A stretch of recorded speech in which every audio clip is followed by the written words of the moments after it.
to Conversations with Deborah Franklin. For those of you who don't know, I am America's #1 purpose and destiny igniter. Yeah, I said it, I'm claiming it, and I am professing it. So get ready, because tonight we're going to take you higher. If nothing else, you're going to start recognizing your purpose and your destiny, because last week we talked about purpose. Tonight we are talking about destiny. We'll be right back with you right after these messages.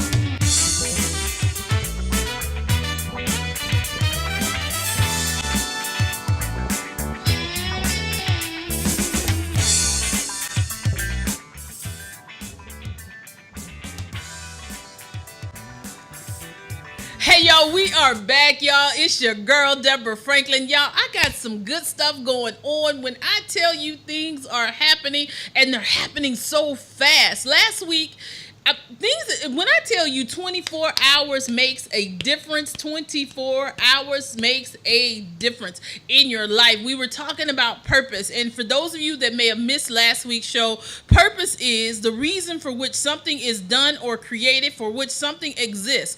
So that means you were created for this. That means that you have been created to do something in this world. You have been created to give life to something. No matter what it is, you have a purpose, because if you are still on this earth, no matter how old you are, no matter what your education level is, you have a purpose.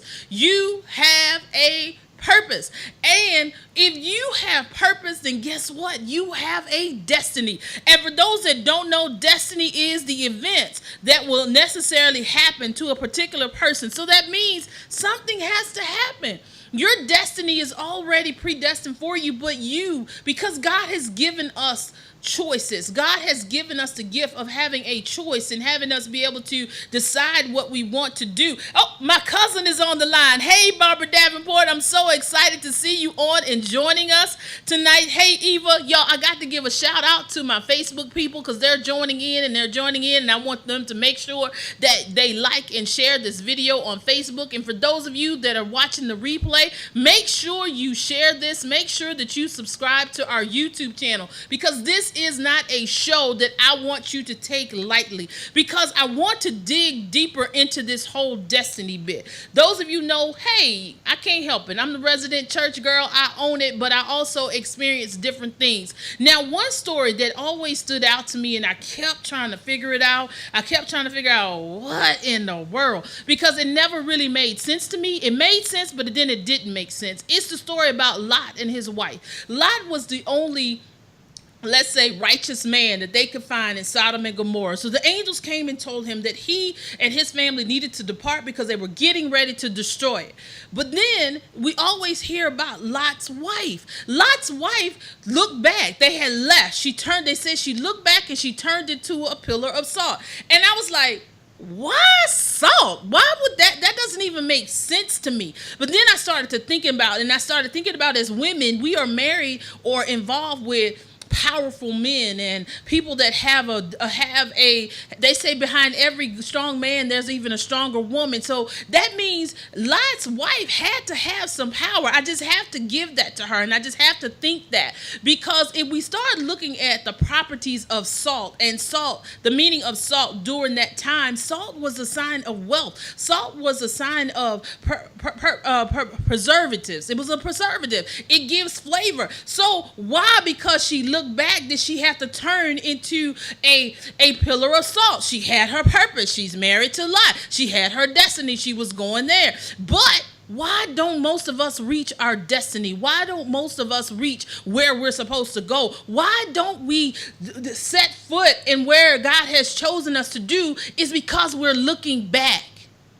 And what that tells me about salt, about Lot's wife, she had to be a pillar of salt because she represents something. That means she had flavor. That means she had substance. That means she had wealth. That means she had something to do in her life. That means there was something more to her than anybody, because why a pillar of salt and not just sand? Because if she had turned into sand, she could have just blown away. But she turned into salt because you know when salt gets wet or when salt is in a pile, it can harden up. It has preservative. It will stay together. Because see, that's why we have to start looking at her. Do we want to sit stuck in where we are? Because we get our eyes off of our prize and we forget that we should be moving forward instead of looking back. She looked back, so she couldn't be a salt. She had to be flavor right where she is.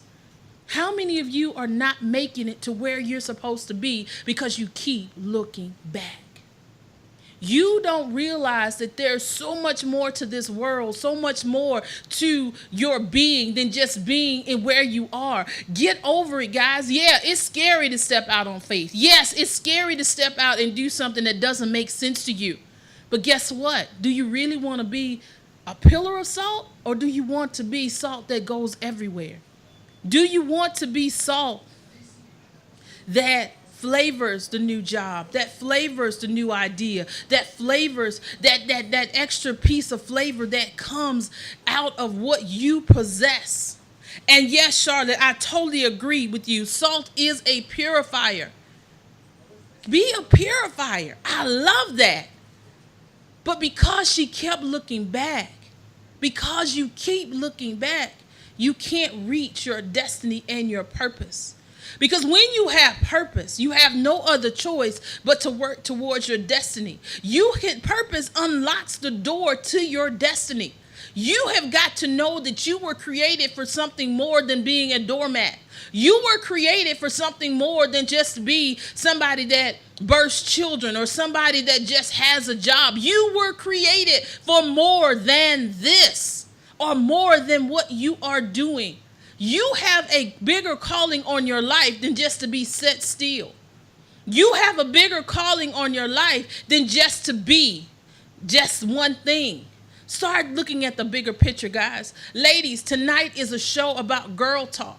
And I'm just like, really, my heart is really heavy right now because so many women are losing focus. On the outside, they look like they're all put together. On the outside, they got the money, they got the cars, they got the family that you're dreaming of, but they're shattered on the inside because they don't realize they have more to them than what's happening right there.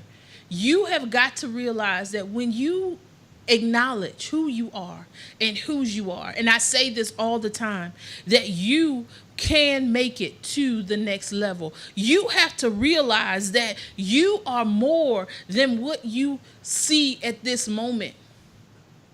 Yeah, it might not look like it's right now. It might even look a little dark. It might even look like you're not going to even be able to make ends meet. You might even be in a situation where you don't even know how your bills are going to get paid. But guess what? If you get up the next day, something's going to work out. And if it doesn't work out the next day, guess what? Keep getting up, because eventually a solution to your problem is going to happen. So the biggest thing that I can motivate you into today, and I want you to grab hold to today, is that you are the salt of the earth. You are here to be the flavor. You are here to be the purifier. You are here to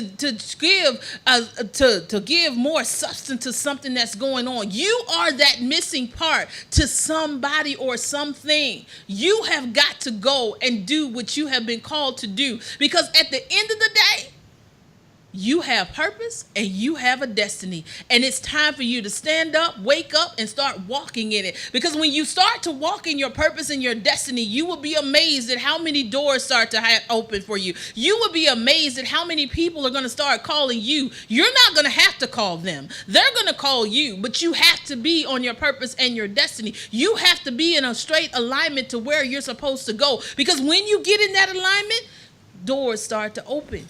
And then I have to say this about what I'm doing now, because I didn't know what I was. And a lot of times you're going to start doing things you don't even know how to do it. You don't even know why you're doing it, but you know that it's something that you have to do. And then I just started talking to people. I started getting information about this. And I promise you guys, the research is out there. I didn't know what job I was going to do. I just knew I wanted to get back in radio. I knew I wanted to start talking. I made a phone call. Some of you know this testimony that I'm getting ready to talk about. I called a friend. I said, look, I'm ready to get back in radio. This time I want to be on the other side. Normally, I'm the person that's on the promotions and the advertising side of it. I can find those things. And I said, well, this time I think I want to be on the mic. And I said, well, can you help me develop some things? He said, why are you going to go do that? I got a show. So this is how I started 3 years ago on his show. Then that show, something happened. Then another door opened where I wrote my first book. This is all during accepting my call and redefining my purpose and my destiny. Then I wrote my first book. Then after that first book, I started hosting my own events. After that, I started hosting that same event, Hats and Heels. Hats and Heels was hosted in Houston and in Baltimore. Who does that? And I did that straight for 3 years, and we still aren't through with that. Then from there, because I'm walking in purpose and destiny, I started to say, well, since that didn't work out on that station, let me create my own. Ergo, here we are at Conversations with Deborah Franklin. Then, on top of that, I started podcasting just from my bedroom. Then I got a phone call. Can you come be a host? Can you come be a guest on my show? Then I was on somebody else's show, and then another door opened up for me to get my own show here in this studio. Y'all, it's all about purpose and destiny. When you're on your purpose and destiny, then you'll start meeting people. Hey, I do marketing. I do PR. Do you need some help? Let me know what you need. Then that door opened. Then I had another phone call from somebody that does PR for another author that I was talking to about something else. And then she said, I don't normally work with motivational speakers, but because of who you are and what I see in you, I'm going to work with you. Y'all, I promise you, when you get on your purpose and destiny, people are going to start coming to you. Has it been easy to get to this point? Heck no. Has it been tough? Has my mind been running in overload? Even down to some of the shoes that I've worn on the show, some of the accessories, people are just saying, please, just help a sister out. And I was like, y'all, I'm right there for you. So this is what you have to do. And I'm opening up a platform for indie artists because I've had like 4 or 5 on this show and then they call to come back. Y'all, when I tell you purpose and destiny is your key to open up every door in your life. So guys, wake up. And if nothing else, I want you to get on your grind, start looking for your purpose and your destiny, and start walking in it. Y'all, we'll be right back with you with our special guest tonight, Kim Beatty.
Sometimes God has to show you that you're driving into your purpose. This picture, y'all, I took this picture. I'm nobody's photographer. I was driving and literally had to pull over because of the formation. It looked like it was just like I was driving towards the light. And sometimes, guys, it doesn't matter what's happening, because God is going to show you what you are destined to do in the most unlikely of places. When you are driving, y'all, start paying attention to your surroundings. Start listening, paying attention to what comes on your radio. Start paying attention to what is happening in nature, because sometimes you have to turn on that extra ear because God is going to be speaking to you. Again, sometimes God has to show you that you're driving into your purpose.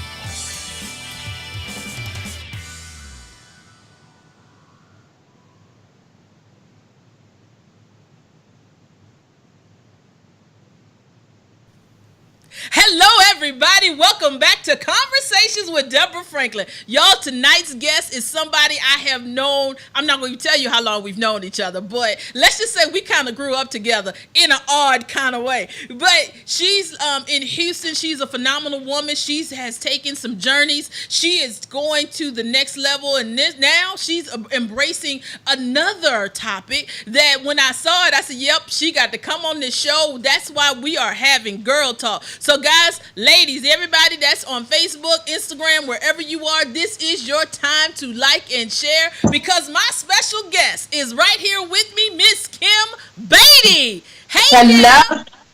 Hello, namaste. Hello, beautiful. Hey, honey. Hey, love you, love you, love you. I love you. I love you more. Yes, it has been such a long time. Jay, I see her picture. Is it frozen or is she not? She doesn't have her camera on, or what we doing? Okay, huh? Okay, there you are. I see your face now. You see me? Yeah, Okay, good, good. Good. Hey, girl. Hey, y'all. It is so. I'm so excited to have you on the show. And y'all, Kim is. I'm gonna let Kim tell us about her. Tell us about you. Who is Kimberly Beatty? Oh my God. Well, if you are not familiar with me, as Deborah said, we go back so many years. Deborah, do you know how long it's been? Probably too 15, long that we need to be talking about it. Yeah. 15, 20 years maybe. It's been a long time. It's been a long time. And it probably is I'm grateful. Yes. I'm grateful. What's that? I said yes. It probably has been about 20 years. Yeah, you go way back. But we're aging gracefully. Yes. Hey, and as I call it, it's aging orgasmically. We're just aging organically and orgasmically. So this is Ladies Talk. Yes, and, indeed. I am a women's healing arts educator, and I talk a lot about the reproductive area. And I've worked with women over the years, 20 plus years, in my early 20s. And now I'm in my 40s, up in there somewhere. And I've held women's retreats and women's conferences and things of that nature, and mentored women, held rites of passage programs for young ladies. And so I've worked with women for a long time. So that's just kind of my sweet spot, mentoring and coaching women. Right now I am helping women with reproductive issues. And I do believe that our reproductive health is a sign of our overall health. And even gynecological studies prove that our reproductive health is a sign of our overall health. And so that's what we're going to be talking a little bit about tonight, is really connecting to our bodies, coming home to our bodies. Yes. And talking about some things that we've kind of shied away from, especially growing up the way Deborah and I have grown up in church. And so we'll be broaching some subjects today. So I'm excited about it. Talk about this. Yeah, because, growing up in church, there are certain topics that the young girls, we don't get to talk about. And, they tell us, keep the aspirin between your knees. Don't sit on somebody's lap. But nobody ever explains to us what all that means. And tonight, y'all, her book just totally messed me up. And we're going to get ready to jump right into this. And she was like, you have to have yoni love. So what does yoni love mean, honey? Well, okay, so first of all, I love the word yoni. And yoni is a Sanskrit word that means sacred temple. And it describes the lady parts, so the vagina and the womb area. So that's what yoni means. And I love the word because it's just such a beautiful word. And just the fact that it is translated as sacred temple is something that really spoke to me. Because I think more than anything, that should be the first thing that we are taught, that this is a sacred temple, that this space, this beautiful space is a sacred temple, and that we should nurture it, take care of it, as opposed to having this approach to, no, don't do, but learn to love and to cultivate a healthy and happy and holy vagina or lady part. So exactly. And you know that's what yoni is all about. You just said something that was really powerful, because I feel like growing up, if as young girls, if we have been told that this is our sacred temple, we always talk about your body is your temple, you should do that, you should do this. But if we had probably been told that was our sacred temple, then some of the decisions that we made, that some of us have made younger, we probably would not have made, or may not have happened to us the way that it did. So say for instance you had a cousin that would touch you, but if you had known that this was your sacred temple, then you probably would have spoken up sooner, or maybe even fought him sooner.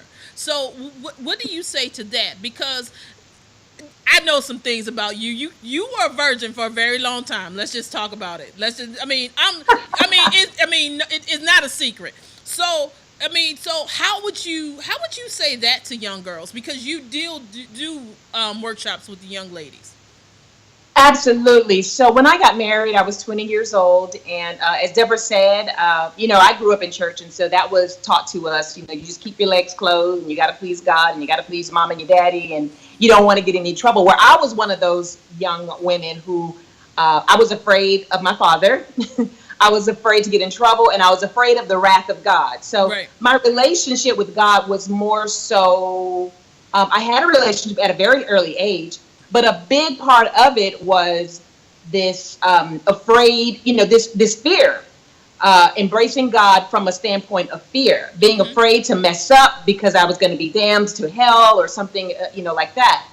And so as I grew up, though, I started to learn more about my body and the sacredness of it. And so it changed my relationship, even with God, even with the Most High, because I no longer have this relationship looking at it from a standpoint of there's someone sitting up high, looking down low, waiting for me to make a mistake. And so before I would always teach this about, you wanting to please God, but there's so much more to it. Yes, you do want to please God, but then you want to get to know who you are, and you want to have a relationship with yourself as well. And when we have a relationship with ourselves, when we get to know who we are, first and foremost, and because one of the things that we think that, if you think about getting to know someone, you want to get to know their name, what they like, exactly. Different experience, things of that nature. And so when we get to know our bodies, it's very similar to that. It's getting to know what our body needs, getting to know how to nurture our bodies, getting to know even what feels good for us. Mm-hmm. And all of this is important so that I tell a lot of young women who are very afraid of, being in contact with even this part of our bodies. Are you going to wait until that husband comes for you all to figure out what you like? Why not be in charge of that part of you and get to know your body in a very intimate way and share with your partner, this is what pleases me. And I know this may be something that's a turn off for people who are very churchy, but this can really save some marriages, because we put so much pressure on a man to please us and to bring it home every time. And if we don't take responsibility for getting to know our bodies, know what we like, know where our pleasure zones are, then that is really, on us. We shouldn't put all of that pressure on the man to please us. We should know what we like and who we are. And and you said something that was really key, because so many times we don't know what our pleasure zones are, and we don't know how can I say this, what makes us feel good. And it's like, but again, growing up, young girls growing up regardless are not taught that we should even know pleasure. We are basically supposed to just act like on Coming to America, jump up on one leg and say, whatever you like.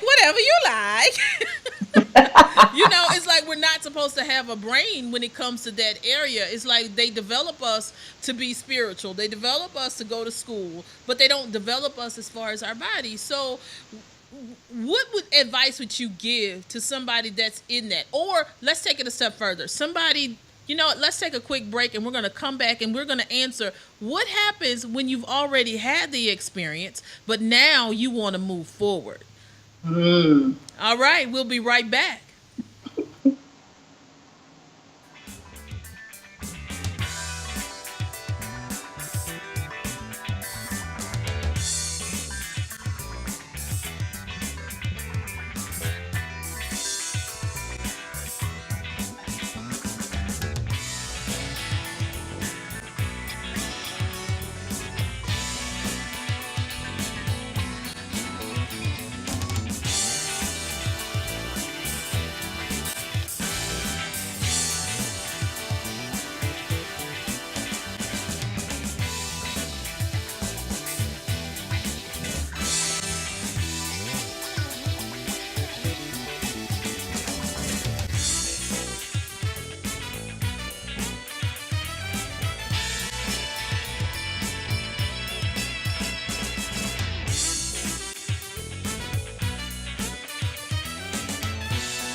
Hey everybody, come on over and join Conversations with Deborah Franklin. We're calling chefs and mixologists to come join in our show. So if you know any chefs or mixologists that would like to come in and do a segment for Recipe Diaries, this is your time, y'all. We are getting ready to, this summer is all about the summer sizzle. So how else to make the summer sizzle? With a great summer drink or some great food ideas. I know everybody's grilling, or as y'all call it out here on the East Coast, but those of us that are from the South, we call it a good down home barbecue. And I'm not talking about something simple. I'm talking about getting it in and really lighting that pit and doing it with some charcoal, not that old gas crap. Yeah, I want to hear from them. I'm calling all chefs and mixologists. Come on and be a guest on Conversations with Deborah Franklin.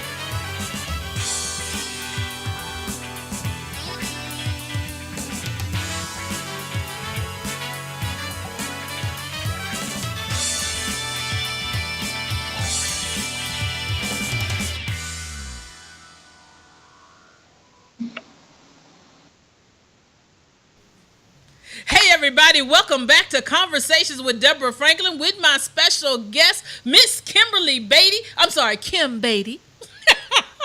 That work? Yes. And you know, before we went to our quick break, we were talking about what does somebody do that now that they're older and they're trying to get back in touch with themselves. I'm gonna turn this over to you. Yes, so that is something that is music to my ears.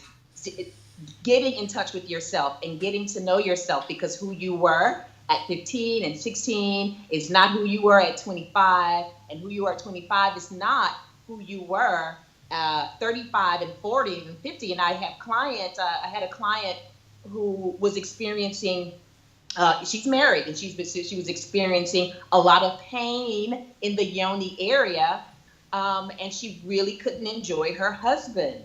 And so, you know, we talked about these changes that our body goes through, and, you know, she's getting up there in age. So at every age and every stage, it is our responsibility to get to know ourselves and not make that the responsibility of our partners or even our physicians. And to all of the wonderful physicians out there, I love you and I honor you and I thank you for the work that you do.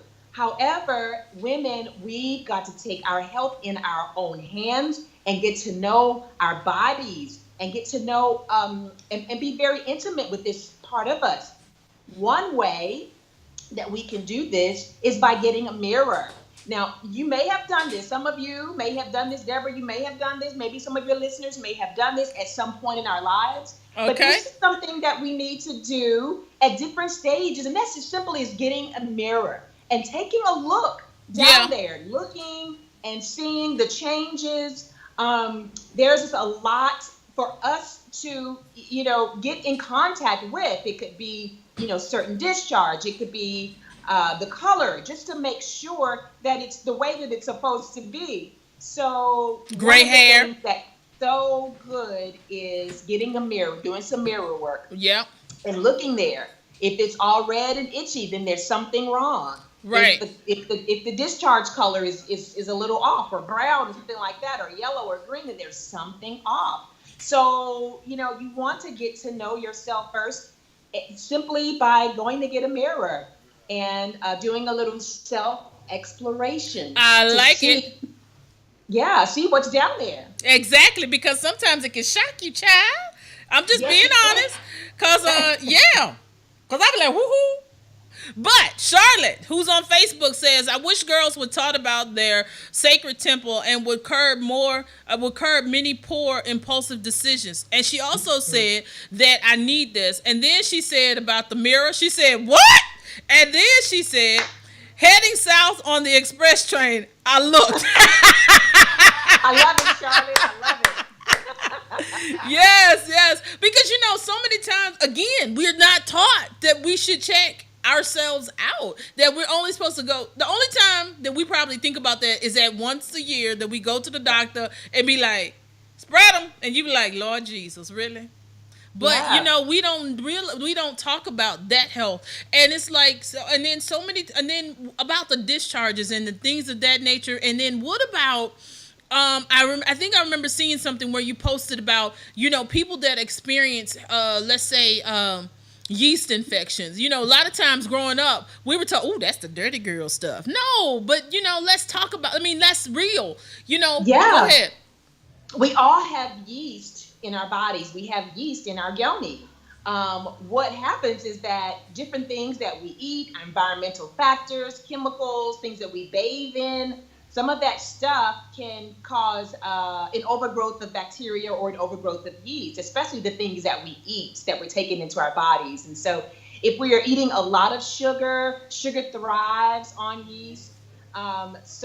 Yeast thrives on sugar rather. So you want to make sure that you're watching that. If you are prone to, if you just love the chocolates and love those sweets, and you just got to have that bread and that, you want to watch some of that stuff. So yeast is not a bad thing. We all have yeast in our bodies. It's just what happens as a result of us, being, not really being educated with our bodies and what causes a lot of these things. And antibiotics, if you have immune issues and you go get those antibiotics, the antibiotics is going to kill the good stuff and the bad stuff, the good bacteria and the bad bacteria. And as a result, we wind up with these yeast infections. So it's not a negative thing. Many women have them at various times in their lives. But what we've got to do is know when we do have it. And so some of us don't know, or we're not sure.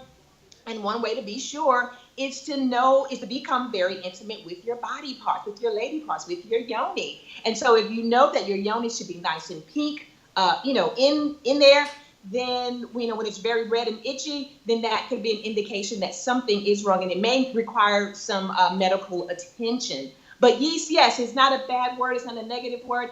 And a lot of times it's easy for us to heal yeast issues with yogurt. Some people heal it with yogurt, or some people just eliminate sugar. I've had this issue, and if I go 3 days with no sugar, then I can get rid of that rather quickly. So we just got to know our bodies and know that this is not a curse. That our lady parts is not a curse. That it's not a dirty part of our body. It's a very clean. It's a very pure and a very holy part of our body. And so I say that because I believe that this whole conversation is about reclamation, about reclaiming this part of us that many of us have deemed as dirty, or that many of us have deemed as unholy, or just kind of put that to the side, put that on the back burner, and please, whatever you do, don't talk about it, and don't give a word for it, Right.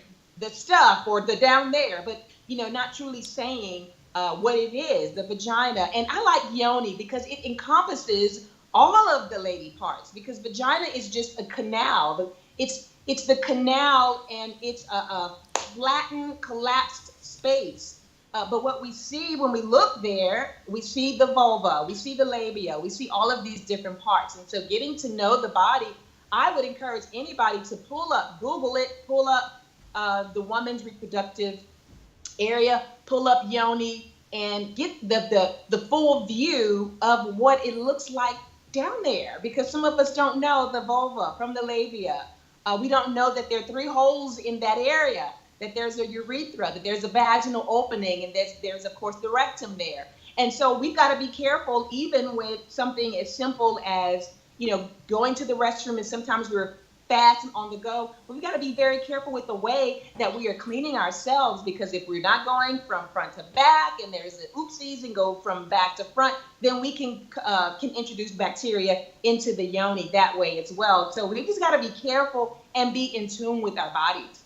And I think you already answered, not necessarily answered, but you kind of touched on what Charlotte posted. Charlotte said, "I'm celibate forever, no discharge, no thing." But you know what? Even if you're celibate, you can still get bacteria Absolutely. in that area, because you can just get bacteria. And congratulations, honey, on that, because celibacy is a gift, and that's a whole nother show. Because I will take y'all there on that one. Amen and hallelujah. But anyway. Kimberly Robertson asked on Facebook, "What does Miss Kim think of vaginal steaming?"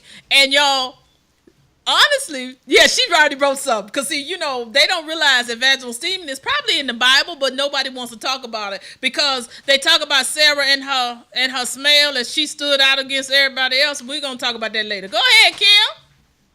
Well, okay, so I do favor vaginal steaming, but I want to say this because a lot of the things that I'm talking about, I'm not a physician, and I'm not a women's health care provider. However, I have studied many traditions, and Mm-hmm. in ancient, many ancient traditions have used this method as a way of toning, as a way of, cleansing and clearing after you've given birth to a baby. um, and some women have, used these various medicinal herbs. I know a person specifically who dealt with PCOS, which is polycystic ovary syndrome, and that's a condition that, in many cases, prevents women from becoming pregnant. Anyway, this particular young lady did the steam at a spa that I was working with, and I was, doing the steams there for the women. And shortly after that, she went on vacation with her husband, came back, and she was pregnant. So now I say that not as a you will get pregnant if you're trying to get pregnant, or to make any sort of claims that it does, but people have reported that it's helped with fibroids, it's helped with menstrual cramps, it's helped with hormonal issues, it's helped to provide lubrication back for that woman who is perhaps postmenopausal. And so there's many benefits to it, and people will look at it and they go, oh, well, that's some new stuff and y'all got to be careful. And yes, you should be careful with everything, and please do your research. But this is age old It's a ritual that practice women would because do.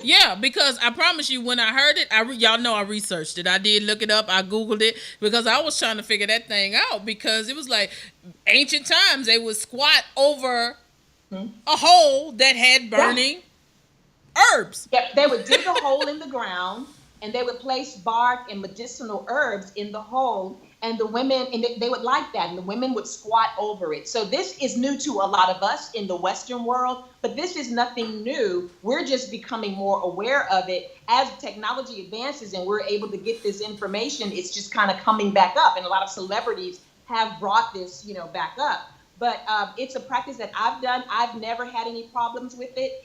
And if you want to try it, definitely go to a reputable place. I would stay away from some of the places, maybe online at first, maybe go to a spa that offers it. And then that way you can ask questions and you can get more familiarized with it, with the herbs that they are using. If you are pregnant, it's not something that you should do. If you're on your menstruation, then you don't want to do it then. And if you think that you could be having some sort of infection, you don't want to do that because you are sitting over steam, and the steam likes bacteria thrives in the hot, moist environment. So you kind of want to wait until you've gotten over that bacterial infection, and then you'll do your steam to keep it healthy, to as a supplement. So it's almost like drinking tea. When you drink tea, herbal tea, and it has all these medicinal properties. It has to go through down your throat into the bloodstream. Well, when you do the steaming, the vaginal steaming, it gets right to that area. And the yoni is one of the most absorbent places on the body, and it goes right to the area, and it brings nourishment and nurturing to that part of our body. And this is a great way to connect to this life force energy that's there. And it's just a beautiful way to heal and to cleanse. I like to do yoni steams, and it's my meditation time. And I just visualize myself cleaning and cleansing. And many people will say that this is a self-cleaning oven and it doesn't require any help.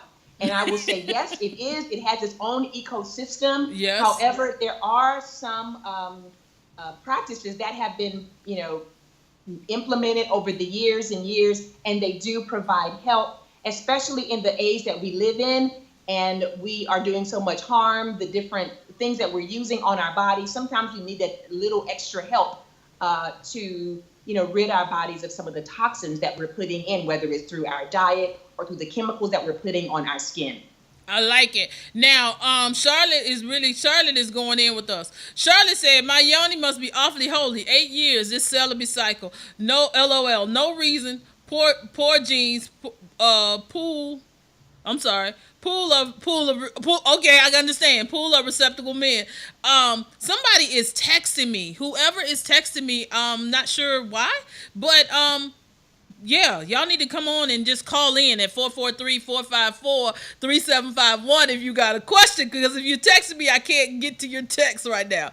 And then Charlotte said, wow, steaming pootie thing. I will research and learn more. Yes, honey, we all gonna research that, because I had a client, a media coaching client, who actually does that. She's a licensed practitioner, she's a nurse, and she does vaginal steaming. And so I was like, okay, never heard. I was green to that one, honey. But I was like, okay, we're gonna have to talk about that, because that even goes down to the whole waxing that area. That's a whole nother thing that I refuse to do, because I refuse to put myself in that much pain. Hats off to my girls that can handle that, but I cannot. So every now and then I will do waxing, but for the most part, studies have shown that hair in that area is healthy, because it does prevent bacteria from getting in, and so it can be very helpful. But every now and then I will do a wax, sometimes in the summertime, and that's really, it's all of this is up to you, ladies. One right. of the things that I work with, with my clients, I let them know that do your research and find out what works for you. I am taking this a class at the Institute of Integrative Nutrition, and a lot of this work that we do is talking about bio-individuality, which just says what's food for one person could be poison for another person. So it may not work for you, but you can try it, see if it works for you. If you start to have any issues, you can always consult with a physician, but just take your time. And, usually with the steaming, it's very safe. And just as long as, the temperature is on low, a lot of times women will sit, because I've had to administer them many, many times, and women will sit down and go, well, I don't feel anything, and can you turn it up higher? And then a minute later, they're like, okay, turn this back down, I'm burning. And so you don't need it to be very, very hot.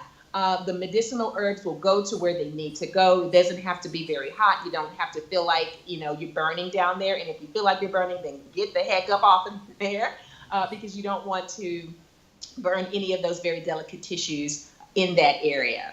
Okay. I mean, this is just amazing. You're giving us a wealth of knowledge. Well, we're going to take a quick break, Kim, and then we're going to come back and talk about something that we going through. These women that done crossed over into our 40s, mid-40s, late 40s, getting ready to jump into that 50 pool. Menopause. What the world are we going to be doing? Honey, because I think I had my first hot flash, and I had to tell them, pause, y'all. You can't talk to me right now, because I don't know what's going on. I'm just like, whoa. Well, all right, we're going to take a quick break, y'all, and we're going to come back and talk about menopause.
Hello, everybody, y'all. This is your girl, guess what? For those of you that don't know, I am a speaker. I am a conference host, and we are booking now. We are booking for late summer and early fall. So if you need someone to be a speaker at your next women's event, youth event, give me a call, because we want to bring conversations to you, so we can have some real live conversations. Because no topic is off limit, no situation is we won't do. So just make sure that you join us, log in. We can't wait to see you. Give us a call. And of course, it is the same number. You can go to booking at conversationsdeborahfranklin.com. And if you want to get more information, visit my website, conversationsdeborahfranklin.com. We want to hear from you, because I know you want the number one purpose and destiny igniter, a part of your next event.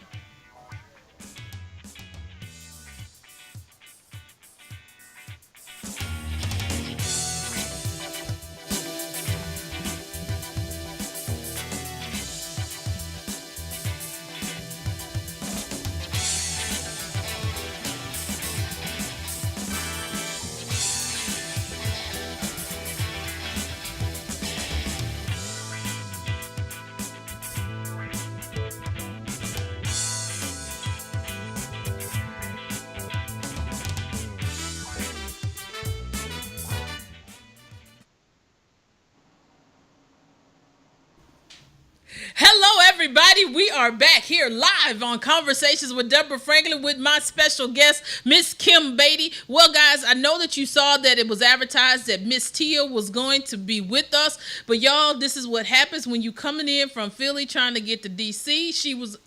Her car broke down, then she had to get the bus, and of course the bus was late. So now she's stuck at Union Station, and that's about 20 minutes, 30 minutes from here, and y'all already know we about to run out of time. So we want to close out tonight's show with Miss Kim Beatty, and we had to close it out. It's no way in the world we could come on this show and talk about our yoni and not talk about the latter stage of it, which is that wonderful stage of menopause. And I was like, menopause? Why I got to pause? But it's all good, and you just got to, I know you got to embrace it and deal with it, but what do you have to say to menopause?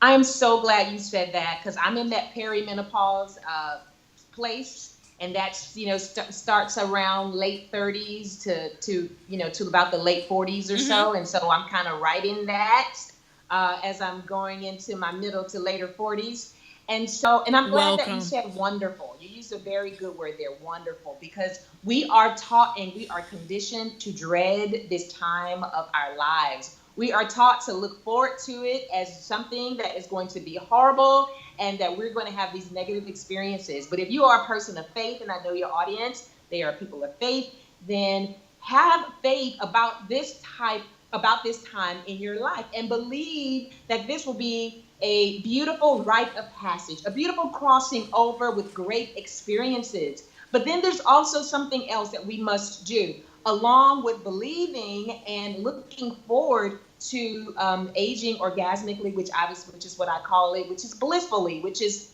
aging with pleasure, and looking at it that way, looking at it as pleasurable, as opposed to looking at it as something that I dread. But there's some things that we may have to do as our body changes. We may have to make some changes to accommodate what is going on in our bodies. And so I tell women, if you are in that perimenopausal state, it's time to make the changes right now. I'm working on a book. Well, first of all, the book that Deborah is referring to is Yoni Love, and it's on my website, kimbeatty.com. It's a free ebook. You can download it today and get that copy immediately. It's 7 rituals to cultivate a superior vagina. So I'd love for you to have that. But I'm working on a book right now, and I'm doing the research and compiling information about our aging process. And the reason I'm doing this, Deborah, and I'm so glad you mentioned this, is because, so many women that I know, whether it's my clients or my friends or my family members, they have horror stories. And I've heard so many horror stories about women who are going through the change in life, as we call it. And so, instead of looking at it from a negative point of view, I believe one of the key things is for us to look at it in a positive light and then make those changes. We may have to make some dietary changes. We may have to eat more clean. We have to eat more clean, more whole foods and less processed foods in our diet, and get away from a lot of the estrogens that we are taking into our body, because that's what happens with the overload of estrogens, and it just kind of causes our hormones to go all out of whack. And so I do some health coaching as well, and so if anybody's interested in that, I could definitely help you with that. But a lot of the hormone issues that we are having is related to what we are putting in and on our bodies. And I love working with women to help them do that, because we don't have to age dreadfully. We can age gracefully, and we can age orgasmically. So be on the lookout for later on in the fall, later on this year, for this book, Orgasmic Aging, and where I will pull together all of this information to help us start now, help us start today, wherever you are. And even if you find yourself postmenopausal, you will be able to utilize some tools then for where you are today, to help accommodate where you are, and to help you love this part and this time and this season of your life. We have these different seasons of our lives, and as we get older, we should look toward that with great anticipation, wisdom, knowledge. There's so much to look forward to as we start to age, and it's just a beautiful time in our lives, and that's what I want women to focus on. Instead of looking forward to hot flashes, look forward to blessing, look forward to bliss, look forward to great experiences, look forward to heightened wisdom and intuition, look forward to that beautiful stage in your life. I love it. Well, Charlotte was menopause is refreshing after years of pain and bleeding lakes. She also stated, my perimenopausal and premenopausal stages of life were weakening as so much blood was lost. And then hot flashes are of Satan, but now they have diminished for me. The best time of my life is now. So let's back up to that. Yes, I had to agree with her, because I had to take on the practical aspect of it, because I didn't understand, because there are certain things in my life that I have not accomplished, as far as, when that starts to leave, you know that you're past childbearing stages. And so a lot of people know that I did want children, but that just hasn't happened. But then I had to look at it from the practical side, like, that might be a couple $100 I can save per month. Just saying.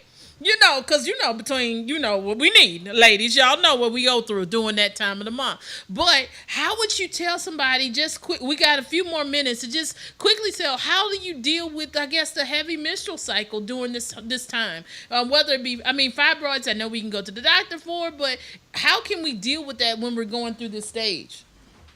I'm glad you mentioned that as well, because I help women who have horrible periods, and a lot of it has to do with the things that we're eating, and it has to do with the stress. And so if we just make some simple changes, we can heal our periods. If we can make some dietary changes, some lifestyle changes, then we can heal that part of us. And so we don't have to experience this pain every month, this excruciating pain. And I know, because I've been there. I've had the excruciating pain, almost debilitating, almost you just can't do anything. But for me, it used to be that first day, and for some others, it's like that second day. But we have to look at what we're doing, what we're eating, what we're putting into our bodies, and we can definitely make some changes and heal that part. And another awesome thing is to learn to start syncing with your cycle, to start following your cycle. Know what day you start, know what day your second, third, following that rhythm, following the rhythm of your body will also help you heal that part of you, because you'll be more intimately acquainted with your body, with your cycle, and you will learn what to do to prepare for the cycle, what to start eating to prepare for the cycle, what to eat when you're on your cycle. Exactly. And so after about a couple to 3 months, you can heal those symptoms to where you're not, having such pain, such heavy bleeding. So just making some lifestyle changes, some diet changes, getting some more exercise in, as well as taking some supplements. Magnesium is great for that. Zinc is great. And so just really adopting a lifestyle of holistic living can help you heal your cycle. Awesome, awesome, awesome. Well, Kim, I have enjoyed having you on tonight, and what did go a little longer than we expected, but I'm glad you dropped some heavy nuggets on us. So the next show is getting ready to come in. So the Lounge Boys are ready. I'm surprised they so quiet tonight, since you didn't get to hear them as they usually burst into the studio. But Kim, tell us, how can we find you?